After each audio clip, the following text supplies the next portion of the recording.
तो गाइस लगता है गूगल अपना खुद का प्रोसेसर निकालने वाली है। जी हाँ, आपने सही सुना। लास्ट ईयर सुंदर पिचाई ने ये स्टेटमेंट दिया था कि गूगल अपने हार्डवेयर और अपने चिपसेट पर काफ़ी ज़्यादा काम कर रहा है और अब लगता है कि जो फ्यूचर में गूगल के डिवाइसेस आने वाले हैं यानी कि पिक्सल 6 उसमें आपको इनकी चिपसेट देखने को मिल सकती है। और फ़ोन के साथ ही साथ जितने भी दूसरे गूगल के डिवाइसेस होने वाले हैं उसमें भी शायद आपको गूगल का ये प्रोसेसर देखने को मिल जाए। और आज इस वीडियो में हम बात करेंगे गूगल के अपने सिलिकॉन चिप के बारे में यानी कि उनका खुद का प्रोसेसर। तो वीडियो अगर आपको पसंद आए लाइक कर देना, चैनल को सब्सक्राइब करना मत भूलना। So hello guys, this is Sid from Tech Biscuit, let's get started.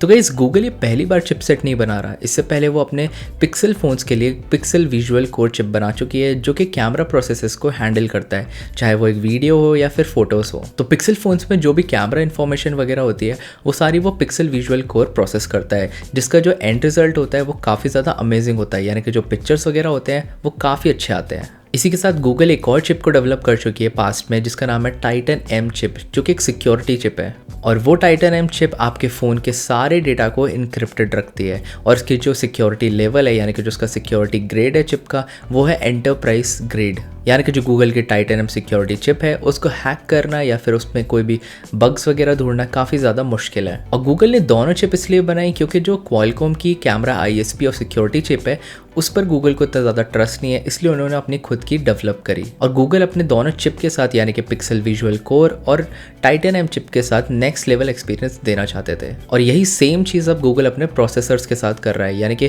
पहले गूगल क्या करता था, क्वालकॉम के स्नैपड्रैगन प्रोसेसर्स को अपने फ़ोन वगैरह में या फिर दूसरे डिवाइसेस में यूज़ करता था, लेकिन अब लगता है कि फ्यूचर में गूगल अपने खुद के प्रोसेसर यूज़ करेगा अपने दूसरे डिवाइसेस में और पिक्सल फ़ोन्स के अंदर। तो अब बात करते हैं एक्चुअल गूगल के चिपसेट के बारे में।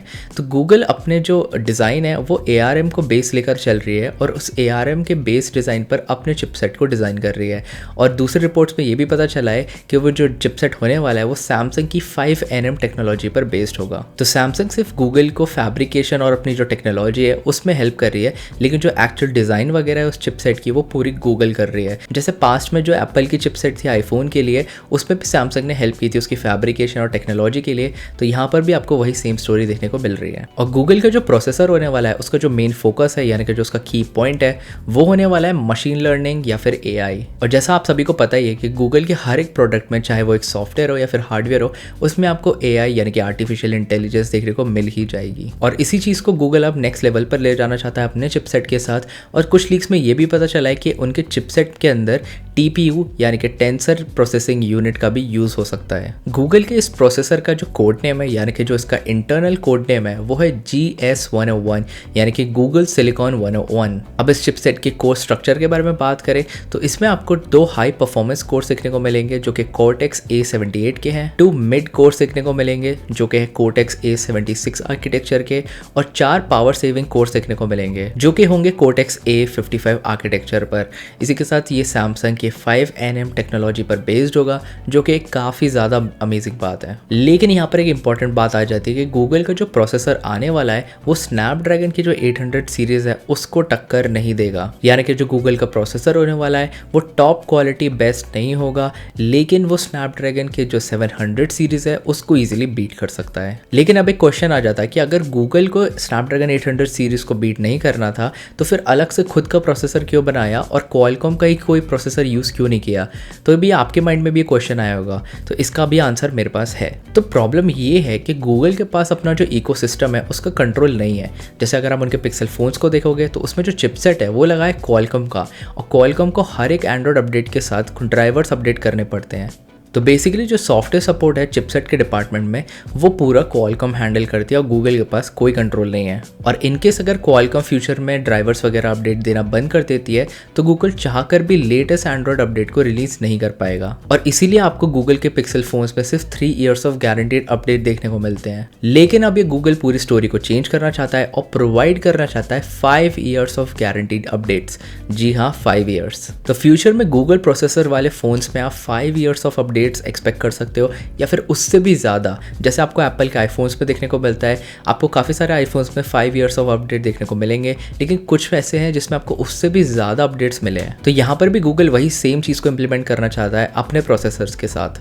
क्योंकि सॉफ्टवेयर की बात करें तो गूगल सभी कुछ वहाँ पर कंट्रोल करती है, लेकिन अगर आप हार्डवेयर की बात करें तो अगर हार्डवेयर भी गूगल कंट्रोल करने लगती है तो शायद हमको एप्पल आईफोन से भी अच्छा एक्सपीरियंस देखने को मिल जाए। जैसे पास्ट में एप्पल ने इंटेल चिपसेट को डिच करके अपने खुद के प्रोसेसर और चिपसेट बनाना स्टार्ट किए, तो गूगल भी अब वही सेम स्टेप्स पर चल रहा है और पूरे इकोसिस्टम को कंट्रोल करना चाहता है, जिससे वो यूजर्स को और अच्छा एक्सपीरियंस दे सके। और ऐसा नहीं कि गूगल का प्रोसेसर सिर्फ आपको पिक्सल के फ़ोन्स में देखने को मिलेगा।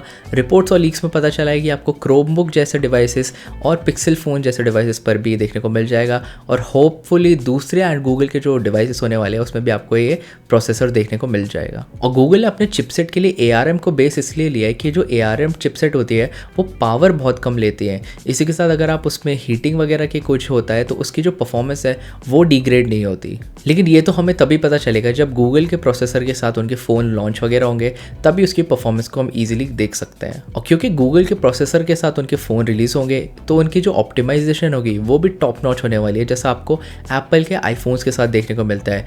उनकी चिप्स होते हैं तो उनकी ऑप्टिमाइजेशन होती है। और जब एप्पल ने इंटेल के चिपसेट को डिच किया तब उन्होंने जब अपने M1 चिप्स हैं या फिर A1 चिप्स हैं उनको जब डेवलप किया तो वो अपनी बेटर ऑप्टिमाइजेशन दे पाए अपने प्रोडक्ट्स में, चाहे वो iPad हो, एप्पल वॉच हो, एप्पल आईफोन्स हो या फिर कोई और दूसरे डिवाइसेस हो। तो वही आप सेम यहाँ पे एक्सपेक्ट कर सकते हो गूगल के सिनेरियो में। तो अब ये देखने वाली बात होगी कि फ्यूचर में जितने भी लीक्स और रिपोर्ट्स वगैरह है उसमें और क्या क्या इन्फॉर्मेशन निकल के आती है इस प्रोसेसर के लिए, और क्या गूगल अपने विजन को 100% सक्सेसफुल कर सकती है, और क्या वो स्नैपड्रैगन के प्रोसेसर्स या फिर एप्पल के या फिर मीडियाटेक के प्रोसेसर को इजीली बीट कर सकती है या फिर नहीं कर सकती। तो आप ये नीचे कमेंट सेक्शन में ज़रूर बताना। तो वीडियो अगर आपको थोड़ी सी भी इन्फॉर्मेटिव या फिर अच्छी लगी हो तो लाइक ज़रूर करना, चैनल को सब्सक्राइब करना मत भूलना। So guys that's it for this video, have a nice day and I will see you guys in the next one.